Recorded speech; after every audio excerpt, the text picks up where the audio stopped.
हम अपने सफर में पहले लेट है, हमें जल्द से जल्द पहुंचना होगा। सारी सेल्स खोलने के बाद शिप पूरी स्पीड से तूफान की तरफ बढ़ना शुरू करता है और बहुत जल्द वो तूफान की चपेट में आ जाता है। ये एक बहुत बड़ा तूफान होता है जिसमें शिप को बहुत ज्यादा नुकसान होता है। हालांकि ओवेन का फैसला बिल्कुल सही था कि उन्हें सेल्स को कम रखना चाहिए, पर जॉर्ज ने अपनी बात ऊपर रखने के लिए, अपना रुतबा दिखाने के लिए सारी सेल्स खोल दी, जिस वजह से शिप को बहुत ज्यादा नुकसान होता है। तूफान पूरी तरह से थमने के बाद जॉर्ज ओवेन से कहता है कि हम जल्दी वापस जाएंगे ताकि हम अपने शिप को रिपेयर कर सके। साथ ही वापस पहुंचने के बाद तुम एक माफीनामा लिखोगे जिसमें तुम लिखोगे कि तुमने अपने कैप्टन के ऑर्डर्स नहीं माने, जिस वजह से कई लोगों की जान जा सकती थी। मुझे तुम्हारा इस्तीफा चाहिए। ओवेन ने सुनकर पूरी तरह से हैरान होता है। वो जॉर्ज से कहता है कि सेल्स को नीचे करना तुम्हारा ऑर्डर था, तुम्हारी वजह से हम तूफान में फंसे। जॉर्ज कहता है कि मैं अपने क्रू को टेस्ट कर रहा था। ओवेन कहता है कि तुम टेस्ट कर रहे थे, वो भी तूफान के बीचों बीच। ये एक बहुत ही गलत कैप्टनशिप है। इस बात से जॉर्ज पूरी तरह से भड़क जाता है। वो कहता है कि तुम एक किसान के बेटे हो, मेरे खानदान के बारे में मत भूलो। मेरे पूरे खानदान ने इसी काम को किया है। दरअसल इस वक्त में किसी शिप का कैप्टन होना बहुत बड़ी बात थी, जिस बात का घमंड जॉर्ज के अंदर होता है। ओवेन खाली हाथ नहीं जाना चाहता, क्योंकि अगर ये खाली हाथ गए तो इन्हें पैसे नहीं मिलेंगे,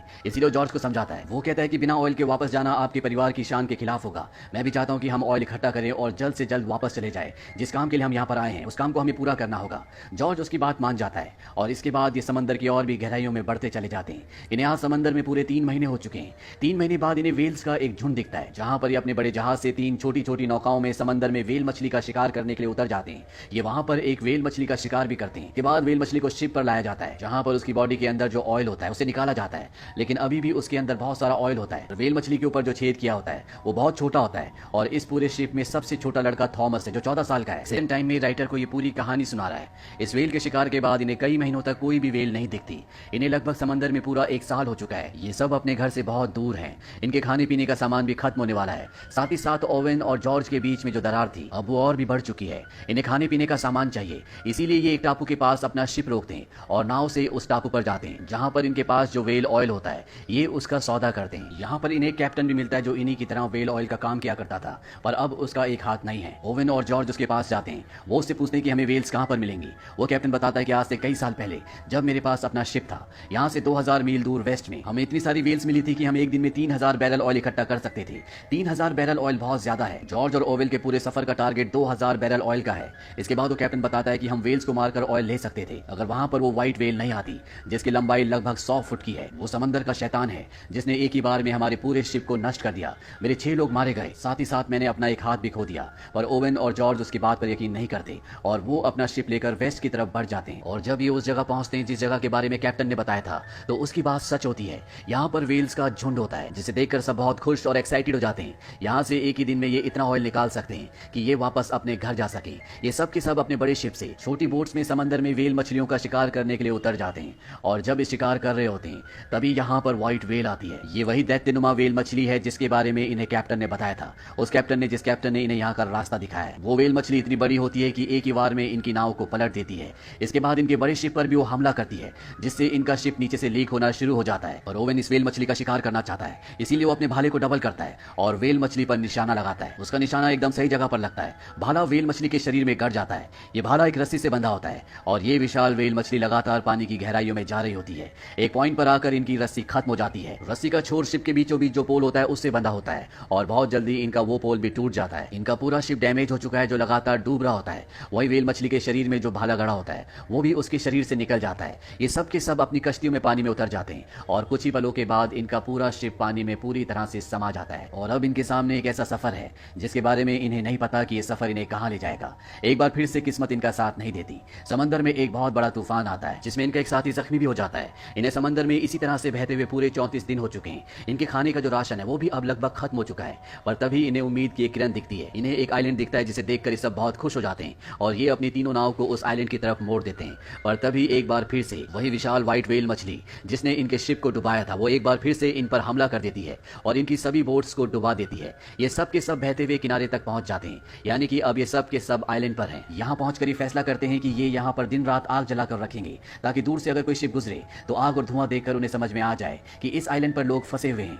वही ओवन को दिखाया जाता है जो खाने की तलाश कर रहा होता है। तभी उसे एक गुफा दिखती है। वो गुफा में सबको बुलाता है। ये सब देखते हैं कि गुफा के अंदर कई कंकाल पड़े हैं, यानी कि इन्हीं की तरह कुछ लोग पहले यहाँ पर आकर फंस गए होंगे और जिस तरह से ये यहाँ पर मदद की उम्मीद कर रहे हैं वजह से इन सब की यहाँ पर मृत्यु हो गई। ये समझ जाते हैं कि समंदर के इस भाग में कोई भी शिप नहीं आता, इसीलिए इनके पास जो इनकी टूटी फूटी नाव होती है उन्हें रिपेयर करके ये एक बार फिर से तैयार कर देते हैं। और अब ये सब के सब यहाँ से जाने के लिए तैयार हैं, पर इनके कुछ साथी जाने से मना कर देते हैं। इसमें ओवेन का एक दोस्त भी होता है। ओवन कहता है कि एक बार मैं घर वापस पहुंच जाऊं, मैं तुम्हारे लिए मदद जरूर भेजूंगा। ये सब के सब बोट्स में यहाँ से निकल जाते हैं, लेकिन इनका सफर अभी बहुत लंबा है। बहुत जल्दी इनमें से इनका एक साथी मर जाता है। समंदर के कानून के हिसाब से उसे पानी में बहा देना चाहिए, पर ओवन ऐसा करने से अपने साथी को मना करता है। वो जानता है कि इनका मरा हुआ साथी इन सबको जिंदा रख सकता है, वो इन सब के लिए खाना है, क्योंकि इनके पास खाने के लिए अब कुछ भी नहीं होता। इसीलिए इन सबको अपने ही साथी को खाना पड़ता है, जिससे थॉमस, जो मात्र 14 साल का है, वो पूरी तरह से खौफजदा हो जाता है। पर अभी भी इनकी प्रॉब्लम का कोई सोल्यूशन नहीं निकला, क्योंकि इनका सफर इन्हें नहीं पता कि कितना लंबा होने वाला है। धीरे धीरे इन्हें समंदर में 71 दिन हो जाते हैं और अब ये अपना पेट भरने के लिए एक गेम खेलते हैं, जिसमें जो भी हारता है उसे अपनी जान देनी पड़ती है ताकि वो बचे हुए लोगों का खाना बन सके। अब जब ये गेम खेलते हैं तो उसमें जॉर्ज, जो कि शिप का कैप्टन था, वो हार जाता है। उसके कजन को कहा जाता है कि तुम्हें जॉर्ज को मारना पड़ेगा, पर वो जॉर्ज को नहीं मारता, बल्कि वो अपने आप को गोली मार देता है। जॉर्ज, जिसे अपने कैप्टन होने पर अपने खानदान पर बहुत घमंड था, कुदरत ने उसके पूरे घमंड को अब चकनाचूर कर दिया है। ये कई दिनों तक समंदर में इसी तरह से बहते रहते हैं और एक दिन फिर से वो विशाल वेल, जिसने इनके शिप को तबाह कर दिया था, इनके नाव के बीचों बीच आ जाती है। ओवन अपने भाले को उठा लेता है ताकि वो इस वेल को मार सके, और जब वेल उसके पास से गुजरती है तो उसे वो घाव का निशान भी दिखता है जो पिछली बार उसने भाला मारकर इस वेल मछली को दिया था। वो उसकी आंखों में देखता है। कुछ पल सोचने के बाद ओवन उस पर हमला नहीं करता। वेल मछली चुपचाप वहां से चली जाती है और इसके बाद वो कभी भी उनके पीछे नहीं आती। कुछ दिन और इसी तरह समंदर में सफर करते हुए कैप्टन जॉर्ज और ओवन की जो बोट्स होती है वो दोनों की दोनों अलग हो जाती हैं, यानी कि ये दोनों एक दूसरे से अलग हो चुके हैं। पर बहुत जल्दी पास से गुजरता हुआ एक शिप दूरबीन से कैप्टन जॉर्ज की बोट को देख लेता है और उन्हें रेस्क्यू कर लिया जाता है। वहीं दूसरी तरफ ओवन की बोट लगातार पानी में बह रही होती है, ना उनके पास पीने के लिए पानी है ना खाना, और जब वो पूरी तरह से जिंदगी की लड़ाई हार चुके होते हैं तभी उन्हें आसमान में बहुत सारे पक्षी दिखते हैं, और जब वो दूर देखते हैं तो वहां पर एक आइलैंड होता है, जिसे देखकर जॉर्ज और 14 साल के थॉमस के अंदर एक उम्मीद जाग जाती है। ये अपनी बोट उस तरफ ले जाते हैं। बहुत जल्दी उस आइलैंड से इन्हें रेस्क्यू कर लिया जाता है और ठीक 3 महीने बाद 11 जून सन 1821 को ये अपने घर वापस पहुंच जाते हैं। ओवन की पत्नी ओवन को देखकर बहुत खुश होती है। दरअसल सबने मान लिया था कि ये सब के सब अब मर चुके हैं।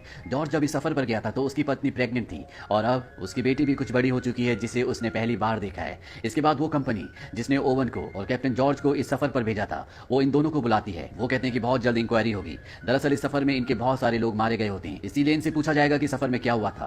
कंपनी के जो ओनर्स होते हैं वो कहते हैं कि तुम्हें एक झूठी कहानी बतानी होगी ताकि हमारी कंपनी की रेपुटेशन इन्वेस्टर्स और इंश्योरेंस कंपनी के सामने बनी रहे।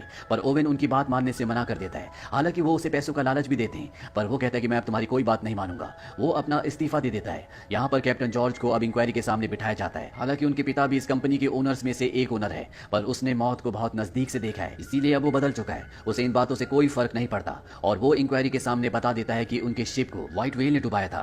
वही कहानी अब प्रेजेंट में आती है, जहां पर जो नन्हा थॉमस था, जो 14 साल का था, वो ये पूरी कहानी राइटर को सुना रहा होता है। वो उसे बताता है कि कैप्टन जॉर्ज एक बार फिर से समंदर में गए उस व्हाइट व्हेल के शिकार के लिए, पर वो उन्हें कभी नहीं मिली और इसके बाद कैप्टन जॉर्ज को जबरदस्ती रिटायर कर दिया गया। वहीं ओवन ने जैसा कि अपने दोस्त से वादा किया था कि वो उसके लिए मदद भेजेगा, उसने अपना वादा पूरा किया। पर जब उस आइलैंड पर मदद पहुंची तो ओवन का दोस्त मर चुका था। हालांकि वहां पर बाकी 3 लोग अभी भी जिंदा थे, जिनकी हालत बहुत ज्यादा खराब थी। उन तीनों को बचा लिया गया। इसके बाद ओवन ने अपने परिवार के साथ शहर को